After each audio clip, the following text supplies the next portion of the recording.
Lecture de la première lettre de saint Paul apôtre aux Corinthiens.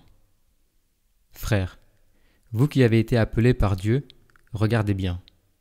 Parmi vous, il n'y a pas beaucoup de sages aux yeux des hommes, ni de gens puissants ou de haute naissance. Au contraire, ce qu'il y a de fou dans le monde, voilà ce que Dieu a choisi pour couvrir de confusion les sages. Ce qu'il y a de faible dans le monde, voilà ce que Dieu a choisi pour couvrir de confusion ce qui est fort. Ce qui est d'origine modeste, méprisé dans le monde, ce qui n'est pas, voilà ce que Dieu a choisi pour réduire à rien ce qui est. Ainsi, aucun être de chair pourra s'enorgueillir devant Dieu. C'est grâce à Dieu, en effet, que vous êtes dans le Christ Jésus. Lui, qui est devenu pour nous sagesse venant de Dieu, justice, sanctification, rédemption. Ainsi, comme il est écrit, celui qui veut être fier, qu'il mette sa fierté dans le Seigneur.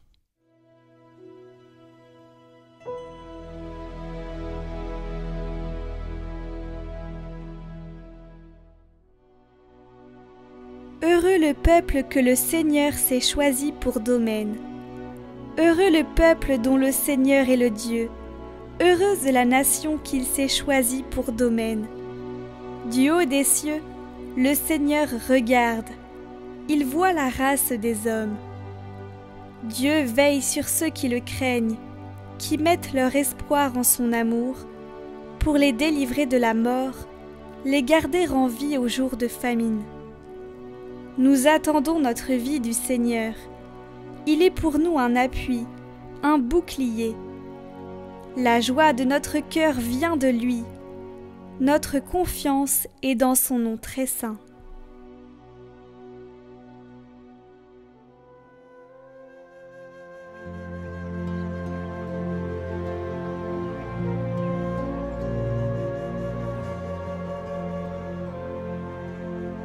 Évangile de Jésus-Christ selon saint Matthieu. En ce temps-là, Jésus disait à ses disciples cette parabole. Un homme qui partait en voyage appela ses serviteurs et leur confia ses biens. À l'un, il remit une somme de 5 talents, à un autre 2 talents, au troisième, un seul talent, à chacun selon ses capacités. Puis il partit. Aussitôt, celui qui avait reçu les 5 talents s'en alla pour les faire valoir et en gagna 5 autres. De même, celui qui avait reçu 2 talents en gagna 2 autres. Mais celui qui n'en avait reçu qu'un alla creuser la terre et cacha l'argent de son maître. Longtemps après, le maître de ses serviteurs revint et il leur demanda des comptes. Celui qui avait reçu 5 talents s'approcha, présenta 5 autres talents et dit « Seigneur, tu m'as confié 5 talents. Voilà, j'en ai gagné 5 autres. » Son maître lui déclara « Très bien, serviteur bon et fidèle. Tu as été fidèle pour peu de choses, je t'en confierai beaucoup. Entre dans la joie de ton Seigneur. » Celui qui avait reçu 2 talents s'approcha aussi et dit « Seigneur, tu m'as confié 2 talents. Voilà, j'en ai gagné 2 autres. » Son maître lui déclara « Très bien, serviteur bon et fidèle. Tu as été fidèle pour peu de choses, je t'en confierai beaucoup. Entre dans la joie de ton Seigneur. » Celui qui avait reçu un seul talent s'approcha aussi et dit « Seigneur, je savais que tu es un homme dur. Tu moissonnes là où tu n'as pas semé, tu ramasses là où tu n'as pas répandu le grain. J'ai eu peur et je suis allé cacher ton talent dans la terre. Le voici. Tu as ce qui t'appartient. » Son maître lui répliqua « Serviteur mauvais et paresseux. Tu savais que je moissonne là où je n'ai pas semé, que je ramasse le grain là où je ne l'ai pas répandu. Alors, il fallait placer mon argent à la banque, et à mon retour, je l'aurais retrouvé avec les intérêts. Enlevez-lui donc son talent, et donnez-le à celui qui en a 10. À celui qui a, on donnera encore, et il sera dans l'abondance. Mais celui qui n'a rien se verra enlever même ce qu'il a. Quant à ce serviteur bon à rien, jetez-le dans les ténèbres extérieures. Là, il y aura des pleurs et des grincements de dents. »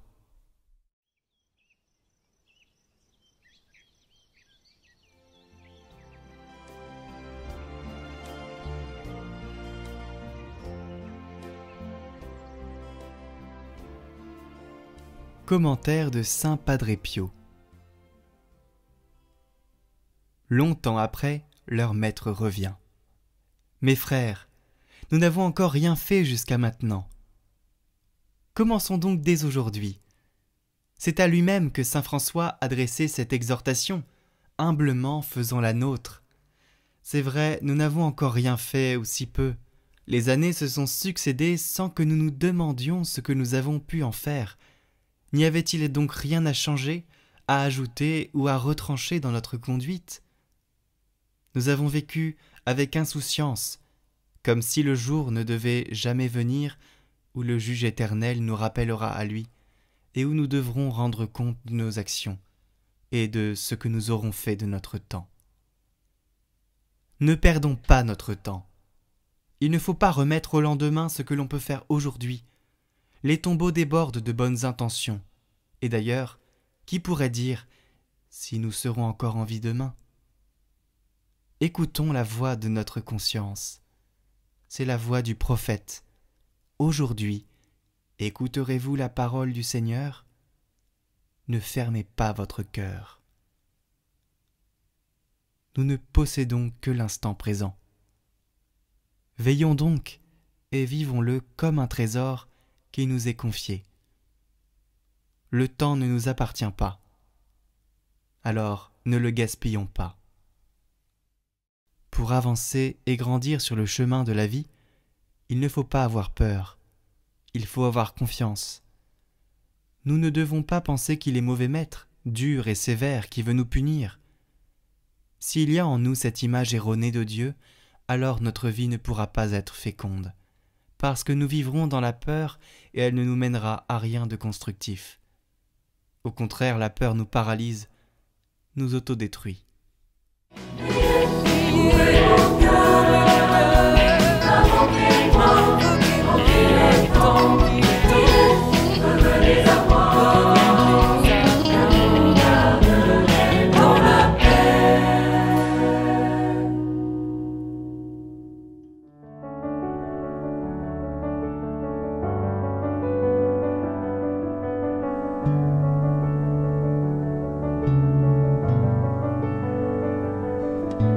Cette neuvaine est sur une vidéo unique à prier pendant 9 jours. Nous prierons pour l'Église, pour cette rentrée et pour la confiance en Dieu. Au nom du Père, du Fils et du Saint-Esprit. Amen.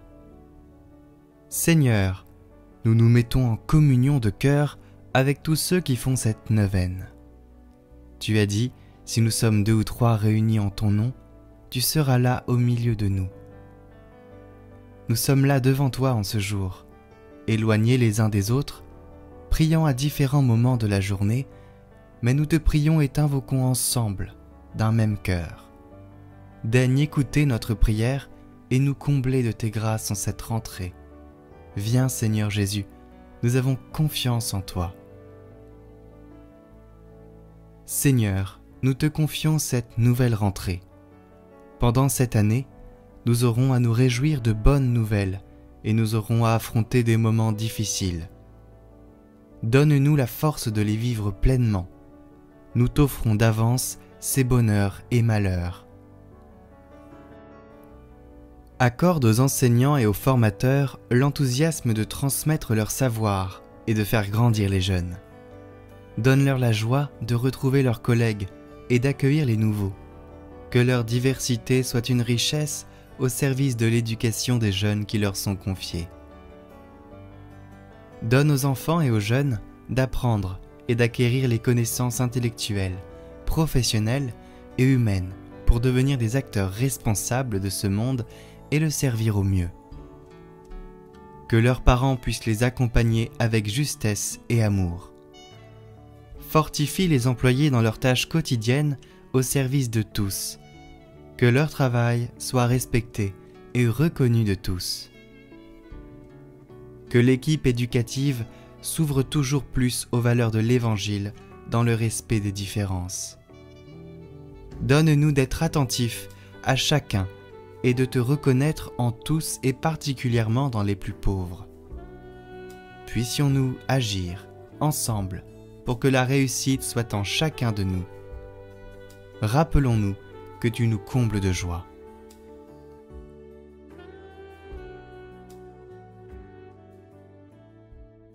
Nous te prions pour l'Église et ses membres. Ô bienheureux Joseph, nous recourons à vous dans notre tribulation.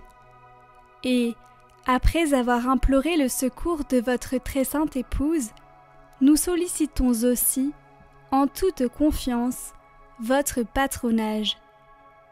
Au nom de l'affection qui vous unit à la Vierge Immaculée, Mère de Dieu, au nom de l'amour paternel dont vous avez entouré l'enfant Jésus, nous vous supplions de jeter un regard propice sur l'héritage acquis par Jésus-Christ au prix de son sang et de nous assister de votre puissance et de votre secours dans nos besoins. Ô gardien très vigilant de la Sainte Famille, protégez la famille privilégiée de Jésus-Christ. Père très aimant, préservez-nous de toute contagion, de la corruption et de l'erreur. Protecteur très puissant, soyez-nous secourables et assistez-nous du haut du ciel dans le combat que nous avons à soutenir contre la puissance des ténèbres. Et de même qu'autrefois vous avez arraché l'enfant Jésus au péril de la mort, défendez aujourd'hui la Sainte Église de Dieu contre les embûches de l'ennemi et contre toute adversité. Et couvrez-nous de votre constante protection, afin que nous puissions, à votre exemple et par votre assistance, vivre saintement, mourir pieusement et obtenir l'éternelle félicité dans le ciel. Amen. Prière de confiance. Seigneur, tu as dit, il n'y a pas de petits soucis. Alors, je te confie ce qui me tracasse pour cette rentrée.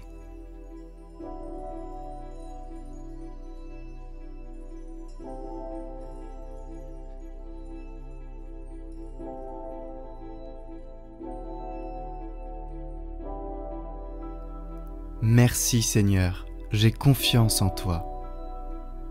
Seigneur notre Dieu, toi notre Père des cieux, tu n'es pas celui qui nous met en difficulté, tu n'es pas celui qui nous punit.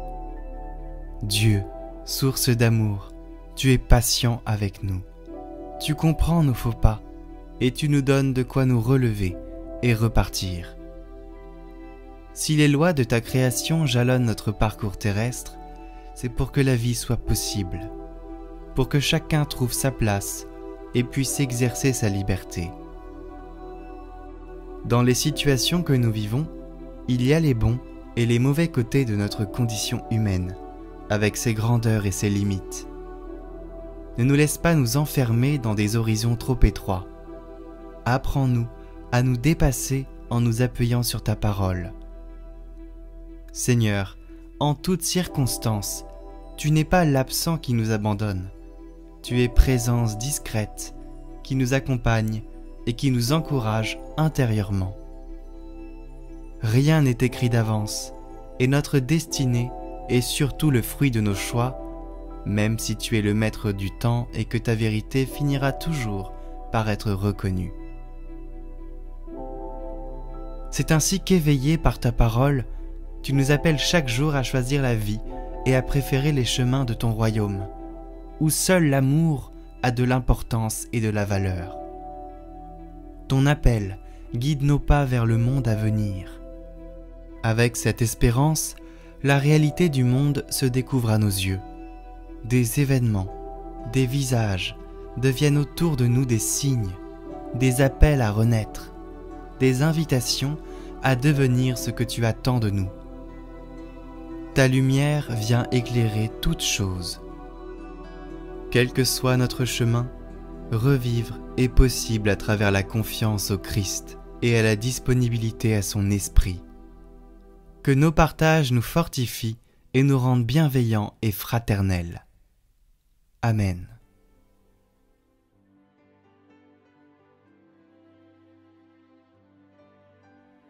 Notre Père qui es aux cieux, Que votre nom soit sanctifié, que votre règne vienne, que votre volonté soit faite sur la terre comme au ciel. Donnez-nous aujourd'hui notre pain de ce jour. Pardonnez-nous nos offenses, comme nous pardonnons aussi à ceux qui nous ont offensés. Et ne nous laissez pas entrer en tentation, mais délivrez-nous du mal. Amen. Je vous salue Marie, pleine de grâce, le Seigneur est avec vous. Vous êtes bénie entre toutes les femmes, et Jésus, le fruit de vos entrailles, est béni.